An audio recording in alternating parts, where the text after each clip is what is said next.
ఈరోజు దేవుని వాగ్దానం మార్కు రాసిన సువార్త 10వ అధ్యాయం 14వ వచనం.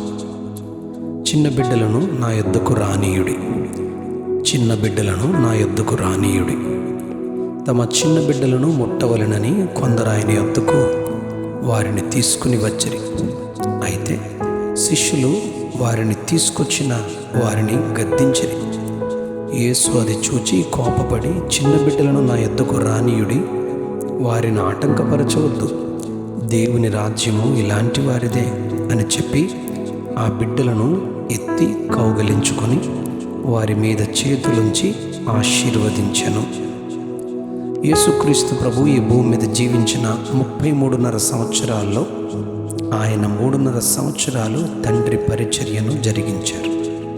సువార్త పనిలో అనేకులకు స్వస్థతలు చేస్తూ దయ్యముల చేత పీడించబడుచున్న వారిని విడుదల చేసి చనిపోయిన అనేకులను బ్రతికించుచు అనేక ప్రాంతాలలో ఆయన సంచరించారు. ఈ మార్కు రాసిన సువార్త 10వ అధ్యాయంలో యేసు ప్రభు యూదయ ప్రాంతాలకు యొర్దాను అద్దరికి వచ్చినప్పుడు కొందరు తమ చిన్న బిడ్డలను ముట్టవలెనని యేసును కోరుకుంటారు. ఎందుకనంటే అలా కోరుకున్నారో ఒకసారి వాక్యం లోపలికి వెళ్ళి ఆలోచించాలి. ఈ మార్కు సువార్తలో యేసు వస్త్రమును ముట్టుట, ఆయనను ముట్టుకొనుటలో ఎన్నో స్వస్థతలు జరుగుట మనం ధ్యానిస్తాం. మొదటిదిగా మార్కు రాసిన సువార్త 5వ అధ్యాయం 21 నుంచి 24 వచనాల్లో సమాజ మందిరపు అధికారి యాయీరు కుమార్తె చావు బ్రతుకులలో ఆయన యొద్దకు వచ్చి చేతులుంచాలి, ముట్టాలి అని కోరుకుంటాడు.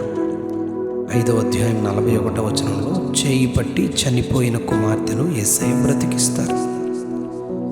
మార్కు సువార్త 5వ అధ్యాయం 27వ వచనంలో 12 సంవత్సరాల నుంచి రక్తస్రావముతో తిప్పలు పడి తనకు కలిగినదంతయు వ్యయము చేసుకున్న స్త్రీకి ఆయన వస్త్రపు చెంగును ముట్టినా బాగుపడదును అనుకుని ఆమె విశ్వసించి ఆయన వెనుకకు వచ్చి ముట్టుకొనిన తరువాత 5వ అధ్యాయం 28వ వచనంలో స్వస్థత పొందుకున్నట్లుగా చెప్పబడింది.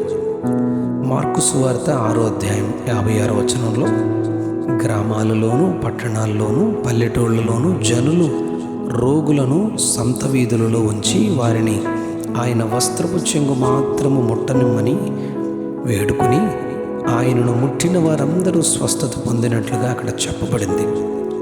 మార్కు సువార్త 7వ అధ్యాయం 32వ వచనంలో గలిలయ ప్రాంతంలో చెవుడు నత్తి గలవానిని ఆయన యొద్దకు తోడుకుని వచ్చి వాని మీద చెయ్యి ఉంచాలని వేడుకుంటారు. ఆయన వారిని ఏకాంతముగా తీసుకుని వెళ్ళి చెవులలో ఆయన వేళ్లు పెట్టి ఆయన ఉమ్మి అతని నాలుకపై ఉంచి ముట్టి ఎఫాతా అని తెరవబడుమని చెప్పగా చెవులు తెరవబడి నాలుక నరము సడలి తేటగా మాట్లాడినట్లు అక్కడ చెప్పబడింది.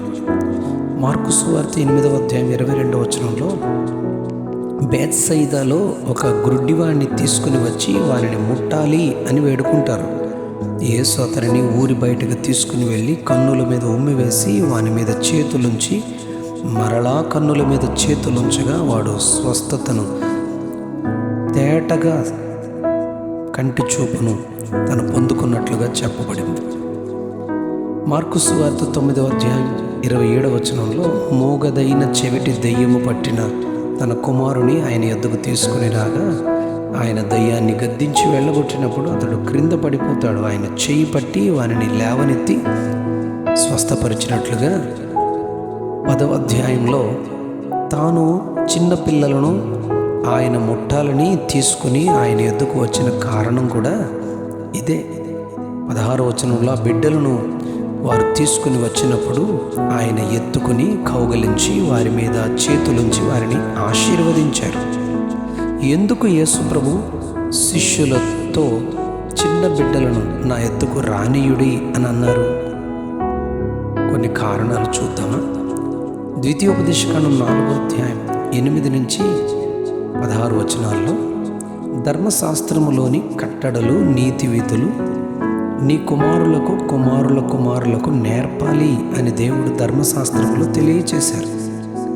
రెండవది కీర్తనలో 115వ కీర్తన 13వ వచనంలో పిన్నలనేమి పెద్దలనేమి తన యందు భయభక్తులు గలవారిని యెహోవా ఆశీర్వదించును గనుక ఆయన యొద్దకు వారిని తీసుకుని వచ్చి తమ పిల్లలను ఆశీర్వదించమని వారు కోరారు.